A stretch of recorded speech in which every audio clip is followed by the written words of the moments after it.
Hey, what's going on, everybody? My name is Corey, better known as the Seaman, and I want to welcome you to another edition of the Seaman's Cinema Sit Down. If you were looking at my chest, you are seeing two of the all-time horror greats, and that is because we are about to dive into another that, at least for the Seaman, is an all-time horror great. He doesn't come from the 70s and 80s like most of his fellow brethren, but for me, being a 35-year-old, which means I was born in 1986, which made me 6 years old when this movie came out in 1992, Daniel Robitaille and his character has always been tied into my personal classic horror lineage. And when this was announced that it was coming back, and they were gonna reboot, sequelize this, similar to how Halloween reboot sequelized. Like, you want to reboot the franchise so it can continue, but you're going to directly sequelize a particular movie. And the way Halloween sequelized the first Halloween and erased everything after it, this movie sequelizes the original and erases everything after that. And while that can be, a murky place to kind of play, when it is done correctly, it works so well. And when you got someone like Jordan Peele, who is the mastermind behind some of my favorite modern horror, period. Was I so excited when they announced that he was going to be behind this movie. And then when Nia DaCosta was brought in, I was like, I haven't seen a ton because she doesn't have a huge filmography. But Little Woods was a small movie that worked in really incredible ways from a storytelling and specifically a visual storytelling place where it's like, I can understand why Jordan Peele went after her. And when you see this movie, you so understand why Jordan Peele picked her. What am I talking about? Well, you pull up a chair, take a seat. We are getting ready to dive in, spoiler-free, into 2021, a.k.a. Jordan Peele / Nia DaCosta's Candyman. And we start with Jordan Peele because this is, one of those things that he is responsible for bringing to life. He is the producer here. He is the head, the lead writer, along with writing partner Win Rosenfeld and Nia DaCosta herself. And this is one of those stories where you can totally understand why Jordan Peele wanted to tackle this and wanted to bring it back, specifically in the world that we currently live in. And there are going to be people that are going to go to this movie and come out of this movie and go, I wanted to see a slasher flick, and I didn't freaking have it. There were no jump scares, man. I was never, freaking out, what the heck? And that'll come out and say, this movie's too is more political than slasher, ugh. I know that those people exist in the world, and those people, unfortunately, are missing a really good movie, because the fact of the matter is, if you know anything about Jordan Peele, if it has anything to do with the black story in America and different elements that you can talk about within that story and bring that to the realm of horror, well then, yes, you are going to get stuff about social injustice and racial violence and inequality. That stuff is just inherent in what Peele does, and it's one of the things that I love him for, because he is able to put a very unique stamp on any story that he tells. And Candyman is rooted in all that stuff. If you know anything about Daniel Robitaille, the Candyman, Mr. Tony Todd himself, well then you know that, that dude's history, he was a painter, he painted a portrait of a daughter of some rich white guy, falls in love with this woman, gets her pregnant, and then he is beaten and tortured to death. That is the story. It is inherently tied in there, and the way in which Peele is able to take that element of the story and bring it to the present and update Candyman, he improves the lore so much that I think he improved the original movie. And that, is one of the rarest kind of sequels you can find. And we kind of now live in this world, specifically in the realm of horror, where you kind of have two pathways that you can reboot, sequelize something. You do it like Halloween, where it's okay, what happened to Michael Myers? He kind of fell off as that franchise continued. We want to bring him back and make him legitimately terrifying again. How can we do that? And if you've seen the newest Halloween, you know that Carpenter & Co. found a way to do that, where he is, again, legitimately terrifying. However, flip that to the other side of the realm of horror, and you can sequelize, reboot a franchise by elevating the overall story. So while Candyman himself might not come off as scary or as terrifying as he was originally, the lore and the story is elevated so much that I think it legitimately improves the original movie. And that is the type of magic trick that Jordan Peele can do. But he didn't do this all by himself, especially because he's not the director here. And the director that he decided to bring in, Miss Nia DaCosta, man, does she mesh. Like, you could tell these two must have had a ball working together, because from a story standpoint, all the things that we just talked about are apparent. And the way in which DaCosta visually is able to get those things across, wow, man. And the cool thing for her, at least for me, is that when Peele is producing and not directing, you can still like have a very strong feeling that Jordan Peele is involved. Sometimes, some of the directors and folks that he's worked with as a producer, he kind of rubs off on them. And while he rubs off for sure on DaCosta and the way in which she attacks this thing, she has a very, very individualized visual storytelling stamp. Like, her visual style is very, very, very distinct.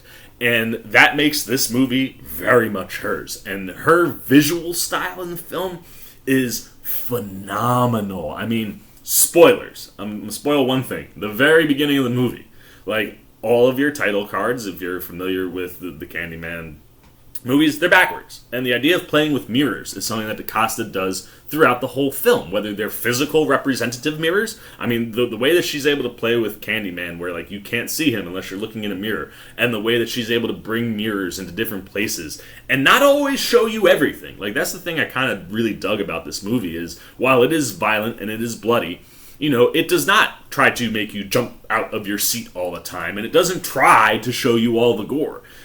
Which allows her to kind of have this Hitchcockian feel of putting the camera in places where it's like the camera either isn't looking directly at what's going on, but there is a mirror in frame that is giving you pieces of it, or it's just directly looking straight at a mirror that's playing off of like reflections coming elsewhere. Like, just how she plays with that stuff and is able to introduce Candyman into different, places, just really, really worked. And then she also like is creating mirror type vibes without using mirrors. There is a shot at the beginning of the movie. It's like your opening credit sequence where you're just going through Chicago and you're looking at, the skyline. But you're looking at it from a perspective where the camera is low on the ground, shooting straight up. And as you come out of that like opening sequence, you actually see the cam spin and right itself, so you understand exactly how it was sitting and what it was doing. But the imagery that it creates, especially with some of the fog that rolls in, you essentially end up shooting, stuff that looks upside down, and then as you look at it closer, you're like, oh man, like if the street was just covered in reflective water, you'd be seeing the reflection of the buildings, but you're not. It's just the way the camera shoots, and like that stuff blew me away anytime she did anything like that. And she uses like a transitional sequence, a few times, and every time that pops up, I was just like, that's so cool looking, man. But then just where she decides to put the camera for certain things. There is a shot in this movie that I will not spoil, but it is my favorite shot of the entire film. And it's just because the camera is looking at a high-rise from across the spot you're looking. So rather than being in it, we're across the street, and it's stunning. And one of the most like interesting things I've seen done in a horror movie with the camera in a while. Like, I was just like, wow, man. Like, it is the wow moment of this movie. And one of the other wow visuals that we've seen in the trailers are those puppets. They are used, like those little paper shadow puppets, they are used way more than I would have anticipated in this movie. And every time it pops up, it is just visually very, very striking, but also utilized in a way that enhances the storytelling that's going on the screen. And it allows DaCosta to accomplish a lot in a very tight 90-minute movie. Like, she accomplishes so much. Her and Peele, from the writing side, and when Rosenfeld, like what they're able to pull off, the amount of stuff that they pull off from a storytelling perspective in a movie that ends up being a tight 90, wow, is that super, super impressive. Now, not everything that they do is perfect. There is one character that goes by the name of Burke. His full name is William Burke. He runs a laundromat, played by Coleman Domingo, who absolutely crushes it. I love his performance, but his motivations are a little murky. And there were elements of his story that I didn't think quite worked as well as it could have if maybe you added an additional 10 or 15 minutes just to kind of fill in some more about why he is doing the things that he's doing in the movie. But outside of that, very few things don't work in this movie. And one of the things that works the best in this movie is your lead character, Anthony McCoy, who is this artist who gets pulled into the world of Cabrini Green, and how, at this point, you're seeing a fully gentrified Cabrini Green, and how that plays into his artwork and where he goes is really what makes this movie work. And Yahya Abdul-Mateen II, who plays Mr. Anthony McCoy, knocks this thing out of the ballpark, man. Like, what a cool, psychological, visceral ride we get to go on with McCoy. And all the places that Yahya Abdul-Mateen II takes this thing just continues to prove that, like, if you haven't been keeping your eye on this guy, you need to start keeping your eye on this guy, because he is so freaking good. I mean, I started getting in on Yahya when he was doing the Get Down. He popped up in like 10 or 11 of those episodes, and I was just like, man, I like this dude. And then, you see him pop up in, other things where, like, he's Black Manta in Aquaman, then he gets the Us gig, and now you can totally understand why, like, Jordan Peele was like, yeah, we're gonna go get that guy. Like, doing that small role in Us got him here.